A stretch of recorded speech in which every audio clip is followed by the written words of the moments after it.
Fantastic. Yeah. Before we get on, I think Phil, you've introduced yourself a number of times, so I'll skip you, but would love to, and Leslie as well. But for the rest of our crew here, maybe Roger, we'll start with you. Very quick introduction and why you're in a talent panel. So I'm Roger Levin, president and board member of Hitachi Vantara. For those of you not familiar with Hitachi Vantara, it's a product engineering and system integration arm of the larger Hitachi conglomerate. I have no HR background, so I don't know how qualified I am to be on this panel today, but I have managed teams, global teams of over 60,000 people, so I guess I'm a little bit of a practitioner and delighted to be with you today. That's why we called you, right? Because we wanted a HR panel which is not about HR, which is about actual talent management. So thank you for joining. Andrew? Hi, I'm Andrew Warner. Nice to meet you all. I run a consultancy. I feel a bit embarrassed to say that after the Steve Jobs video earlier. But essentially, I run a consultancy called the Brand Pharmacists. I am a chief marketing officer by background. I work for very large companies on their boards as their CMO. But our consultancy basically helps with that sort of intersection between HR and marketing, and really we help brands make sure that their internal values and their internal cultures match the external perception that they're trying to aspire towards. Fantastic. Yeah, Leslie Wilcox, professor at London School of Economics and Political Science. I guess my angle, apart from being a researcher and advisor in this area, is that I'm at a university and we do a lot of training and development of skills. With young people. Irene? I'm Irene Sandler. I work for Cognizant, which is a large technology services firm. I run a big chunk of our marketing strategy, our portfolio marketing, our thought leadership, our analyst relations, which is why I know Phil, and Saurabh. And I believe I've been invited here because of two reasons. One, I've been managing hybrid teams, although they weren't called hybrid teams, since before Cognizant, since 2004, which has been quite a while. And second, I think we needed some female representation.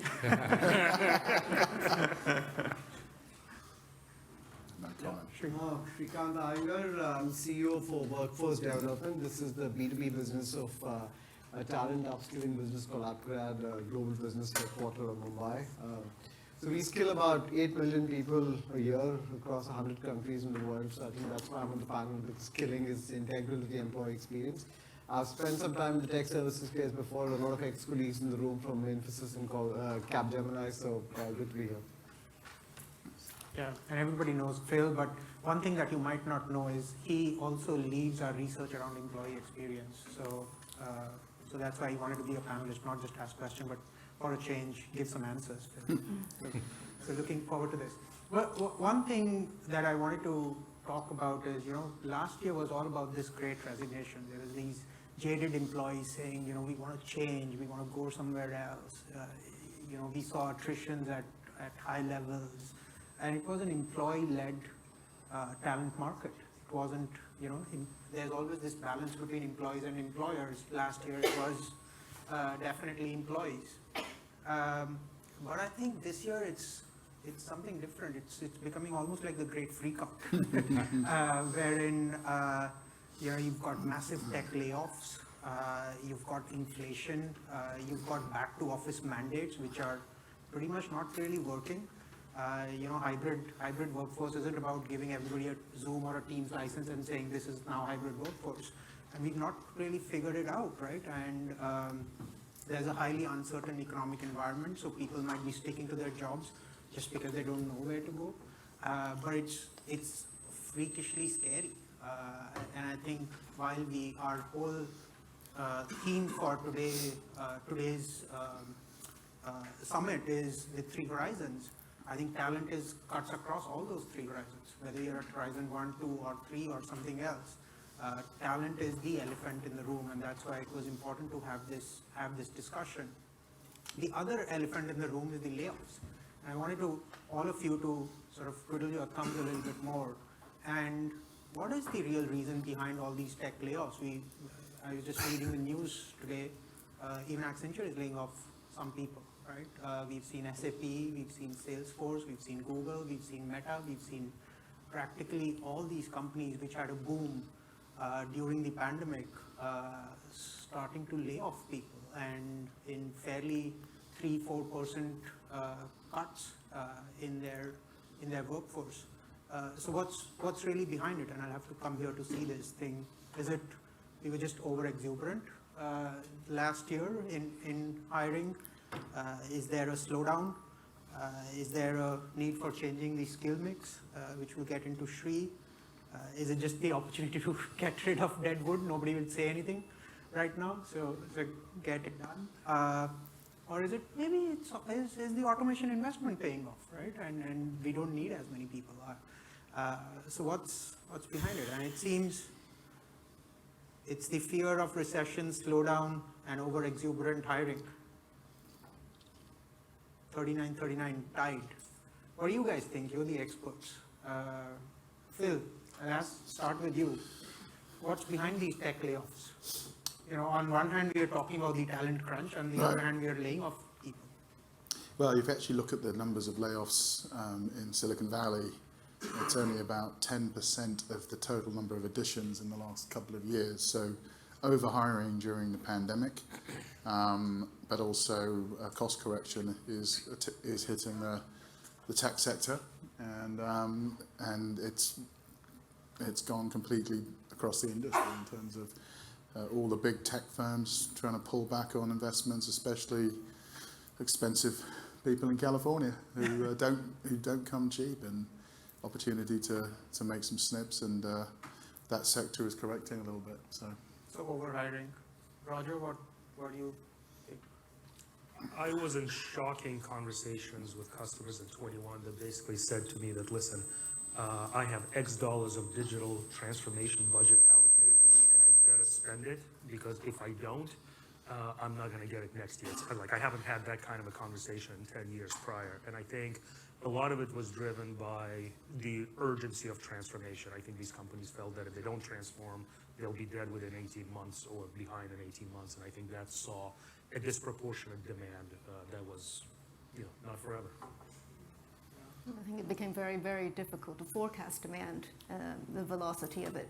But also, I think, a lot of these companies treated human resources as an option value, right? They're like, well, let's stack up as many software developers as we can, just in case. So there's a couple of articles coming out recently about how people are completely underutilized. And that's probably accounts for a lot of, in your survey, would I jump? Am I bored? The boredom. Am I loyal? Well, yeah, they're bored and they're not loyal because they're not doing anything. So the other question around this is hybrid workforce. As I was saying, hybrid workforce can't be about giving people Zoom and Team licenses. And while I think hybrid workforce is here to stay, I don't think we're getting away from it. I don't think we really know what it is, right? And we did this research where we reached out to both employers and employees, and employees seem to be a lot more comfortable with the hybrid workforce than the employers. As you can see on this chart, nearly half of them are saying this is a very effective way for me to live my life, but from an employer perspective, that's about a third. So what is the biggest challenge with the hybrid workforce, from an employer perspective, and what needs to be done to manage it? Maybe Andrew, I'll start with you. Yeah, sure. So it's interesting. Often I think when we're talking about hybrid, it feels a little bit like a compromise between employees who predominantly, particularly in the UK, where there's long commutes, they tend to favour remote working, and employers who actually want everyone back in the office. And I think it's like 66% of companies put a sort of back to work mandate out there, which, it sort of tells the tale. It's interesting in your data where you've got roughly a third of employees think hybrid is effective, whereas it's 50% of employees. I think the biggest challenge is really one of mindset. Like Irene, I was lucky enough to work for two businesses who implemented hybrid working before it became fashionable. So Microsoft UK, way back in sort of 2000, and Expedia were both hybrid organisations way before the pandemic. And I think there, what we saw was it was a real shift from a sort of human resource management perspective to a human resource enablement perspective. And it was very much around shifting the mindset from control and management and supervision towards creating shared objectives and creating a sort of shared culture, and then enabling people to achieve shared objectives together. And with that comes sort of some sort of practical stuff as well. You know, a lot of companies, I think, kind of lurched into hybrid, but kept the same IT policies, kept the same sort of infrastructure in place, kept the same HR policies in place, or tried to retrofit existing technology investments and sort of sweat the assets. And there's another really interesting thing. I think this was in a Unisys survey where they were asking people about hybrid working, and the employees were saying the thing that they really, really wanted the most to improve the effectiveness of hybrid working, it was like 70% by a long way. The sort of favoured answer was they wanted empowerment. They wanted the tools to take decisions. Whereas on the employer side, or the second actually on employees, was they just wanted better video communication. Sure. And for employers, it wasn't better, it was more. They said, well, we need to make more investments in technology. So there's a sort of disconnect between wanting to invest more in the infrastructure and the process on the employer side, and the employees basically saying you need to re-engineer your processes. And that's very much what we found at Expedia in particular. It was to be effective, we had to change the culture so everyone understood what it was that we were buying into, and then have the tools in place to basically let people go away and almost on their own terms achieve those objectives. And we had that great presentation about decentralization. That's kind of like the mindset, I think, where leaders become empowerers rather than supervisors. Yeah, no, that's great. Professor Leslie, you obviously work with a lot of students, that's your day job, but you also work and partner with a lot of enterprises and organizations. Why are organizations reticent about this hybrid workforce? What's so difficult about it? Yeah. Well, what I'm finding is that organizations are settling down on a sort of, we can let them go home for 2 to 3 days a week, but more than that is not actually beneficial to us or even them. That seems to be how it settled down, because at one point everyone thought this was the future and we weren't going to need office space. That's not true. And when they investigate the downsides of remote working, in particular the remote side of working, they discover that actually people feel lonely, they procrastinate, there's big work-home interference, and communications get poor. And the remedy to that is always social support. The big number one thing that people need when they work at home, most people, is social support. But sometimes organizations have responded in the wrong way. They over-monitor, they intensify the workload to make sure they're working there when we can't actually see what they're up to. And another ambivalent approach has been to give people more autonomy in the way that they do jobs. But actually, that's okay as long as people are self-disciplined in their ability to work at home by themselves. And people like Mary and I, as academics, are very good at self-disciplined home working. But most people are very unfamiliar with this. And so they haven't got that. So giving them job autonomy doesn't actually help at all. So I think we're settling down into a different model. You've got to remember that on average across the major economies, the top 21 size economies, over 50% of people cannot work remotely because of the nature of the job. So you've got to remember that before you go too heavily into the idea that we're all remote workers these days. Yeah. Shri, I wanted to bring you into... Just so, we get to see both B2B and B2C in that sense, employers and employees or learners, if you call it that.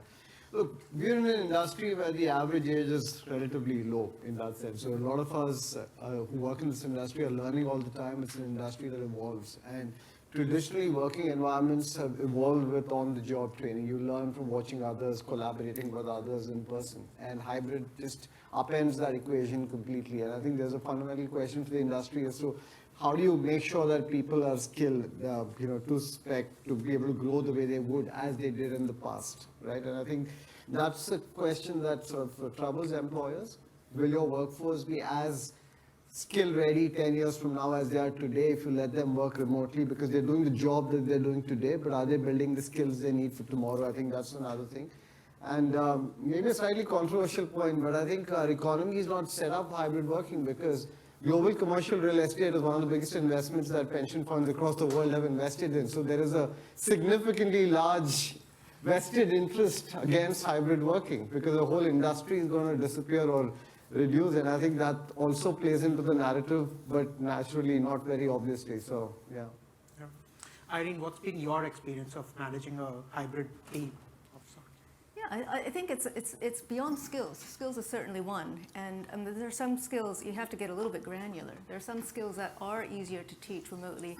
I'll pick on, let's say, pair programming, right? Like you can actually pair program. It's better to do it side by side and physically, but you can actually do it with the tools we have nowadays remotely. And it's the watching of the other person's screen that really helps us with learning the programming skill. But when it comes to building the culture, which is what Andrew was talking about, there is there's no substitute for being in the same room. So when I think of hybrid work, like when I was at Cisco and I was working, I was 100% remote. I was based in Portland, Oregon. My team was mostly based in San Jose. I would go down once a week and spend 3 days to affect and use all that time meeting with them to build the culture and the mindset, set the goals jointly, kind of look in their eyes and say, how are you doing? I'm doing fine. Yeah. Right. But thanks for coming. Right, and getting a real sense as a person, because work is just such a compartmentalized, smaller part of our overall lives, right? It's just one of many, many things that we want to, have for ourselves in our future. So that's, I think, the critical thing is to be able to have that in-person contact to create the one-on-one relationship, and then the group, to create the culture that you want to develop. And the Can I just quickly add a recommendation to everyone? If you've never read it, read Social Life of Information, Yes, I read that. which is a marvellous book about how important this sorts of things. It was in 1993, wasn't it? Yeah, and they reissued it in 2017 because it was so valid in the modern work environment. Yeah. Yeah. So Phil, you've been doing a lot of research, and besides the research, you're managing the HFS team as well. How do you attract people to offices, man? Well, we had a off-site a couple of days ago, and I'm literally trying to convince people to come to the office more, and the excuses are the 45-minute commute each way is like dead time. And I'm like, well, what about the extra time you get in the office? And, we do 1 day a week in the office, basically. We get everybody in, and we try to have a no meetings Wednesday where you can actually go in and collaborate with your colleagues. Otherwise, everyone's just sitting around doing Zoom calls all day and feeling awkward and maybe having a pint at the end of the day. So you've got to arrange things that way. But in general, I think we had it right before pandemic. Like I actually realized I used to go to the office 3 days a week. I'd probably work at home Monday and Thursday or something, get some work done. And then, we had a grad scheme, and we negotiated that they could work at home on Fridays if they were doing their job well. So they'd get this one cherished day at home a week. And that's now become from 1 day at home to 4 days at home a week. But I think that we had it right. There was a lot more conferences. We traveled a lot. I mean, we're in the analyst industry, so we're doing a lot of that stuff. So people were out and about all the time, seeing clients, seeing colleagues, going to conferences, learning. It was very vibrant. What's happened now is there's a lot less conferences on. People aren't having them as much. They're cranking up a little bit. I don't think they're ever going to come back to the level they were before. A lot more is done remotely. It's cheaper. So a lot more conferences are digital. They're not physical. So people aren't physically seeing each other as much. And my concern is that people start the value of their job and their career is actually diminishing to themselves, and they're valuing their personal life, family life, whatever they do more. And that's my concern longer term, which is, at some point there's a generation coming up which at some point you need money, you need a job, you need to earn, and if the economy goes south, employers are going to start looking at non-performers. I mean, you saw what Meta came out with. They're basically gunning for all the low performers, especially the ones who are remote. They want them out of the company. So the pendulum has swung. 6 months ago, we were still talking about this nurturing everybody from home and hybrids here to stay. And now it's getting, we need to get the dynamic right. We need people passionate about their jobs. And I think one of the things that we've spoken about is you need to figure out what you want in your company. You want people who are passionate, inclusive, collaborative, somebody who's proud of their brand and their company. And you saw the data we presented earlier. It was the same study. We actually did it with Unisys, where only 45% of employees care about their corporate rhetoric and brand and values. It's the lowest, and they don't care. They don't give a damn anymore. They just care about who's their direct boss, who are they working with, how do they get the job done through the day, and that's it. It's really, and the economic point about the offices, I think, is really interesting. But also, I mean, we were talking, Phil, in the break just before we came on here about this sort of switch from staff acquisition to staff retention. And particularly in the IT space, I mean, there's something like 870,000 vacancies in IT at any one point in time in the UK, according to the data. But there's a really interesting study that MIT did, I think it was MIT Sloan, and basically what they were saying was that they looked at a sort of cohort of companies, and effectively, if you compared those companies, the identification with that company, so effectively alienation from that company's mission values, was 10 times a greater predictor of attrition than salary. So on a peer group company, if one company paid less than another company, but people really identify with what that company was doing, the talent was less likely to leave, which is really interesting. And then when you sort of layer on that remote piece, there was another study, this was Harvard, where they took a load of data from, I think they worked with Microsoft, they took Teams data and Zoom data and Slack data, and then they mapped out the communication paths. And one of the things that they saw a shift with over time, particularly during the pandemic, was that you actually got silos being created, like sort of virtual silos, where the communication meant that people were identifying more with a team than they were with the organisation. So you effectively were creating these sort of digital cliques almost, and people were identifying more with a group than they were with the organisation. So there's some really interesting dynamics which are coming out of this, which also have quite serious economic implications as well for these businesses. But that's not, in a way, completely natural, right? We can only handle relationships one-on-one with 150 people, right? The Dunbar's number, whatever they call it, right? So I think the ideal is for a manager to use common sense management, right?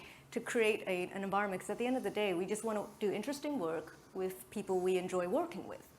And that's very, very, very local. The challenge for large enterprises then is how do you then cohere all those different groups, because it has to be at the group level, under something that's compellingly enough, from a cultural and purpose standpoint. And I think that's where things fell apart in large sense during the pandemic. So Roger, if I may come to you, you said you have a team of 40,000 people, or that's just a small number to encourage them to get to offices. How are you managing that? What are you doing? So we are right now primarily in a hybrid operating model, but just to comment on some of the things that I've heard, and I agree with a lot of what my colleagues have said, but one of the things you mentioned is employees are more comfortable than employers, et cetera, et cetera. My sense is, I think right now neither party is very comfortable. I'm seeing more anger and anxiety in the market, in the talent market, that I have seen in a long time. It's almost like politics, right? I feel like employers and employees at some point need to call a truce, because the employers are still violently angry about what has happened in the last 2 years, right? They feel that they've done what they had to do. They helped their employees at the time of COVID, et cetera. And then these guys quit anyway, right? And sort of all the investments that I've made in an employer essentially out the window. And there was almost a kickback reaction, right? It's almost emotional right back on the side of the employer saying, hey, get back in here, or if you don't like it, good luck to you, go find it somewhere else. That's not sustainable long term. The employees will remember, right? And the markets are cyclical, and we know how it's going to work. On the other hand, the employees, it's not a sensible conversation either. I have it around my dinner table with some of my friends, and they say, hey, I have to go back 3 days a week, and therefore my CEO is an old stooge, and he's 62 years old, doesn't know how the modern world operates, and so on and so forth, which of course is also nonsense, right? So I think we've lost that balance in conversation. And the one thing that I've been trying to be very careful of is sort of really clear communication, explaining why and explaining when, and try to find that balance and really try to diffuse the situation. Otherwise, it becomes very personal very quickly, and when you're Yeah, I dealing think- at scale, you can't handle it. I think you're talking about employee experience in general, right? And which is where I wanted to go, because if you look at the IT business services industry, despite all the conversation around employee experience, it has been poor. You can look at this chart here. Half of the employees are saying, we are actively looking out. Another 20-30% are saying, even if I get a 20% jump, pay bump, I'll move from company A to company B. There's no sense of loyalty or alignment or so. This industry is not sexy anymore, right? It's if you look at let's say if you take my example, I graduated out of an engineering school and my first job was as a software engineer with one of these companies, and maybe my parents had low expectations, but they were quite happy with me when I joined them. I was quite happy, right? It was like growing up in India, that was one of the things that I wanted to do. Now I look at my nieces and nephew, and that's not the case. Either they want to join a startup or a tech company, or they want to start up on their own. So this industry is, compared to 20 years back, is not that sexy anymore, right? And I think that's a fundamental issue that we're not, because otherwise there'll be a cycle of mediocrity that we're going So into. that we talk to our learners all the time. I just want to underline the point. Right? Our biggest learning markets are India, Vietnam, Indonesia, and Malaysia. So very young workforce, tech, BPS services, etc. And I just want to say, when we do learning outcomes programs with them, we define outcomes. And the three biggest, 98% of people want obviously a higher paying job, or they want a promotion, or they want mobility and stuff. And in that context, I just want to highlight the pecking order in India, and this is across a few million, right? Like you said, 20 years ago, IT BPS was an aspirational sort of a thing. People got in because the work environments were world-class, the offices, you got opportunities to go international, and you grew very quickly because these were companies that were growing 30, 40, 50%, and that created unprecedented opportunity. Now, all of that has been upended. Today, growth rates are great. They're 15%, 12%, whatever you call it, but they're not 30, 40, 50%. So there's a huge logjam in terms of progression that's come into play. International is not as appealing anymore. There are loads of young people who say, India is world class, I want to stay here. Why would I go abroad? I mean, why would I live elsewhere, etc. And the pecking order has changed. So we recently looked at what's the pecking order among 25, 27, 28-year-olds in India. First is the Manx. Of course, despite the recent layoffs, etc., the Manx are still pretty attractive. Then are startups. Startups are a big source of aspiration for a lot of these guys. They want something. There's funding, there's all of that stuff. And then come global conglomerates who are creating other kinds of opportunities. So, for example, things like Ubers and Deliveroo's have large centers in India who are creating new companies. And then comes IT BPS. So clearly there's a pecking order where this comes a little lower down the value chain. So there is that question the industry is to address. And like Saurabh said, how do you make this industry sexy again and get good people? I mean, better people, let me put it that way. So. Can I get in here? Because I think it's a micro answer and a macro answer to the problem of employee experience that we got now. The micro answer is that we do actually know what makes a nice job, what most people want. And there are 6 criteria, really. The first one is purpose. I think there's a famous saying, if you have a reason why, you can tolerate any how, which is quite fundamental to life itself. And I think a lot of organizations don't give people a real purpose anymore. Mastery and competence is another one. If they're not trained to actually do the job well. The third one is every job should be a learning experience. And if that's not in the job, people will leave because they will find the learning experience somewhere else. The fourth one is social recognition. The fifth one is there's fair reward. I think. And the other one is a degree of autonomy that is suited to that particular person in terms of the time, the discretion, and how to do the job and the time in which to do it. I mean, when you look at that, it's pretty obvious when you go to the average, you use it as a benchmark in your own organization and say, why is this person so pissed off? And the answer is 4 of these things are not true in their job, generally speaking. Yeah. There is a macro explanation, but I'll stop there. So Phil, I wanted to, one of the things that Phil and I were talking a few weeks back, and one of the things we were saying, what are we proud of? And one of the things that we are perhaps most proud of was we had 0% attrition last year in our analyst team. There was one guy who left who wanted to become a data scientist, and he might come back, fingers crossed. So what did you do, Phil, to get that in that great resignation period? Dug deep and got close to our staff and led by example with the teams, management we have, including yourself and others, and just made it very clear we cared about them, their careers, and even during the worst of the pandemic when everything was going to crap, they knew we were trying really hard to keep the company moving forward. But I felt the work was exciting, it was engaging, we were constantly having intellectual team meetings, that sort of thing. Now we're getting back into this hybrid. It's slightly different, but I certainly believe if you don't get out and about, you don't learn very much. If you're just sitting at home all day, it's not the best learning environment for people. And one of our competitors did a conference recently, and apparently they were still going on about Blockbuster versus Netflix. And people came out of there thinking, oh God, they're analysts, they've gone backwards. I'm thinking that's the last thing I want people to say about HFS is we need to be constantly out there talking to people, engaging. The reason why we do these conferences, we don't make a lot of money out of this, trust me. It's more just bringing everyone together, having a fantastic conversation. Everyone comes away inspired. Like, that was interesting. I learned something today. And my joke to people was, do you ever regret going to a conference? Did you ever regret going into the office? And I was like, oh God, it was such a terrible experience. No, you got out of the house, you did something. But making people feel included and special, and you show them some attention, getting your managers to spend more time with their teams, and it's all you can do. It's a human business, and if people want to leave, they want to leave. But I go back to the values of the company. If you want people who have pride in the brand, have energy, passion, and these things, you make it very clear when you hire them that's what you want. When you manage them, that's what you measure them against.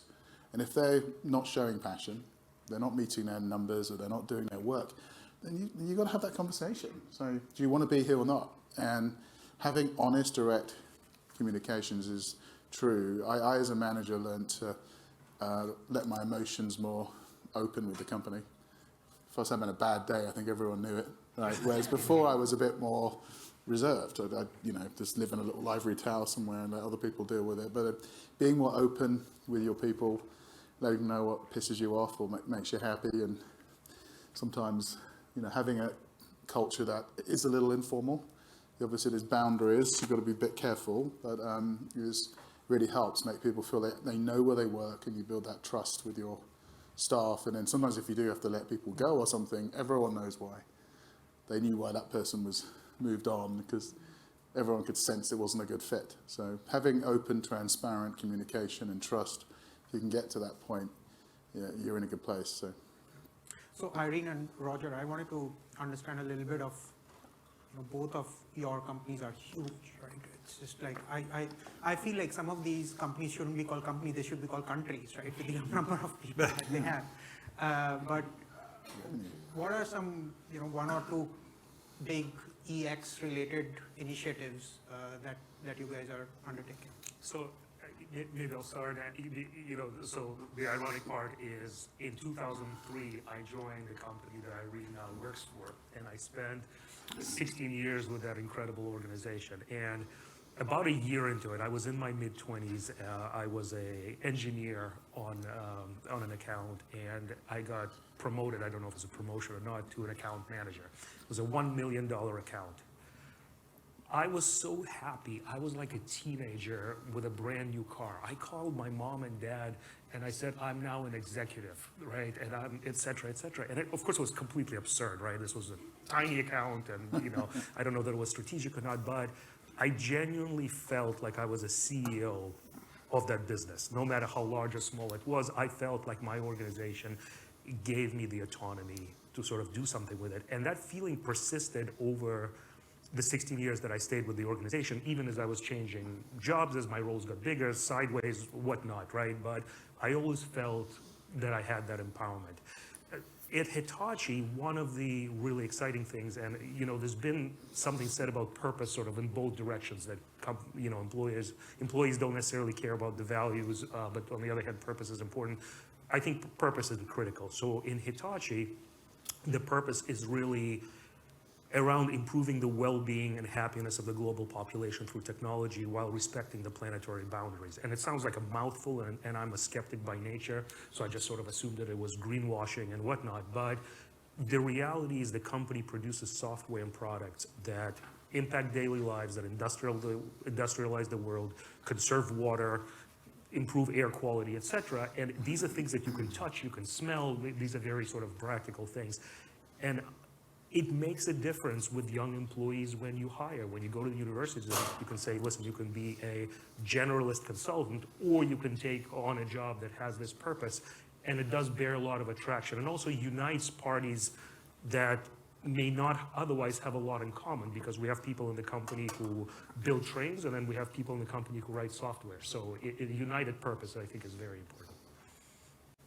And it's not just the united purpose. I think that's absolutely important. It's as a company grows, and as you well know, Cognizant grew so fast, and one of its characteristics was to have this empowered front line, this very entrepreneurial spirit. We also had, our founder was our leader, or one of our founders was our leader for many, many years, right? And so there was never, it was never considered an urgent priority to articulate what our purpose was. So we didn't actually do that until that founder left and a new one came in, and there was a whole bunch of sessions like, what is our purpose? And we ended up with, we engineer modern business to improve everyday life. Similarly to Roger's, right? Like the work we do on the Global 2000 has a measurable impact on everyday life and various facets. So it had to be articulated. It had to be agreed upon by a good chunk of the leadership. And most importantly, and I think this is where we can continue to improve, has to be communicated. And I think I read somewhere that it takes 3 times for even, a particular thing to even register in a brain, right? And especially given that attention. I think attention is going to be the scarcity of this digital age, to borrow from Albert Wegner. He used to say, in this digital age, the scarcity in the past, land, then it became capital, and now it's attention. And similarly, we have to make sure that we capture the attention of everybody in the organization and use that purpose as a way to combine these small discrete teams that are hopefully well managed with common sense management, and then you're able to move forward together as one. Yeah. No, I'm just noticing the time. We've got probably a minute left, so but I did want to touch on this particular question. And we are, despite the layoffs, despite the Great Resignation, we still have a talent crunch. The number of people that we want, you're not getting them, or the number of kind of people with the right skills, you're not getting them. And I don't know how we're going to solve this talent crunch unless you find a hidden continent somewhere under the ocean, right? Which the chances of that are probably 0.0001% or basically zero. So how do you solve this talent crunch? What's the... It's a really big question. I mean, I don't think, if it was an easy question to answer, I'm sure. You've got no seconds as well. I know, I've got no seconds to answer it as well. I mean, I guess, I'm now feeling the pressure of the no seconds. I think it's quite interesting. One of the things which I've seen is that a lot of companies are talking about how they can't attract talent. And actually, it's not that they can't attract talent, it's they're going the wrong way about attracting talent. And it's frequently because they're trying to apply an old model to a new paradigm. And essentially, it's sort of an industrial age model of recruitment. And I mean, some of the companies I work with, I'm going to generalize wildly because of time, so forgive me. But essentially, they're sort of trying to minimize risk by going for people from Russell Group universities, so in the UK, Oxford, Cambridge, or Ivy League in the US. They're looking for people with MBAs. They're looking for people who fit these certain criteria. And the other thing is they work with big headhunting companies who are set up for a linear career path. So someone starts here, they become more senior through their career, and this is the logical next step for them. And just demographically speaking, we've got 2 things, like the highest level of educated people ever coming out of universities with degrees and whatnot. And also we're seeing a shift, so we've got more over 50-year-olds than ever before. And a lot of those people aren't following linear career paths anymore. We just have to rethink about how we approach talent. I mean, it's something like 18% of women in senior leadership roles in IT versus, sort of 33% women in IT as a whole, and obviously 52% of the population. There are some real there are some real, what's the word I'm looking for, differences between, if you look at general population, the characteristics of those people, and particularly in IT, the people who companies are recruiting. And we did a thing, a previous company I worked for was the Tech Talent Charter a while ago, and it was really trying to tackle this problem. And we did some sort of Chatham House Rules sessions with recruiters where they were able to tell us stuff that they couldn't say publicly. And some of it was shocking. I mean, the way in which they were approaching things was, their clients, the amount of companies which would only recruit men into senior IT roles, but would happily recruit women into HR to hit a quota. There was all sorts of horrible things there. But really, if we rethink this in a more logical way, how we match people to those 6 criteria that Leslie was talking about earlier, I think that's a fascinating approach, and stop putting barriers in the way of our own recruitment, then we can start to address this problem. And obviously it's not easy, but stop putting things in the way of our own jobs. That's what companies are doing. They're making it harder for themselves rather than easier to find the talent that's out there. Yeah, but, I can suggest two quick ones, very quick. By the way, I'm telling you, Elena will chop our heads off if we don't wrap this up in 30 seconds. So. One is improving the internal labour market, and what the Japanese used to do in the 80s, which was horizontal fast track. Yeah. So make sure that you're always learning and you're experiencing different aspects of the business. I think the second one is reorganizing on relatively small multifunctional teams that are responsible for performance levels. Because people prefer to work at that level, in that kind of, it's more motivating.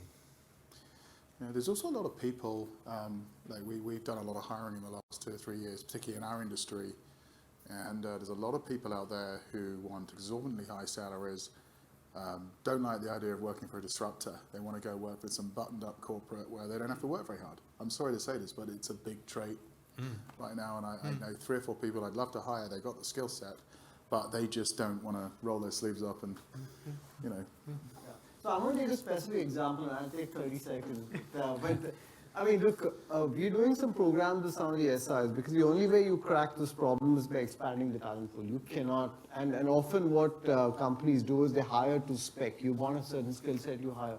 The big question is how do you help other people get to that spec? So I'll give you an example. So we work on the D&I agenda, so there are lots of women especially who've taken breaks from the workforce, and when they try and come back, the big question is their skills are dated, they've not been in the mix, so you create bridge programs. Now they obviously have often taken a break because of childbirth and other such issues, and other such aspects, I shouldn't call them issues. It was just a slip of the tongue. And they want to come back, and the question is, I can only do these things evenings and weekends. We've built that. Now they don't want to learn from books or things, so you've got to give them high-touch mentorship. And then the employer says, hey, we want to make sure these guys are certified, and only then will we take the bet. We're not going to invest in them. So we've built programs like that with a couple of the SIs, and what we are finding is that is a fascinating way to expand the marketplace of available talent as opposed to traditional recruitment sources like we've said before. So, these are ways in which you've got to break the problem out. Yeah. Look, fascinating conversation. We could go on and on and on, but another big topic is sustainability, which is what I think is next. But Elena will guide us on that. But thank you so much for joining us, and really good discussion. Thank you. Thank you.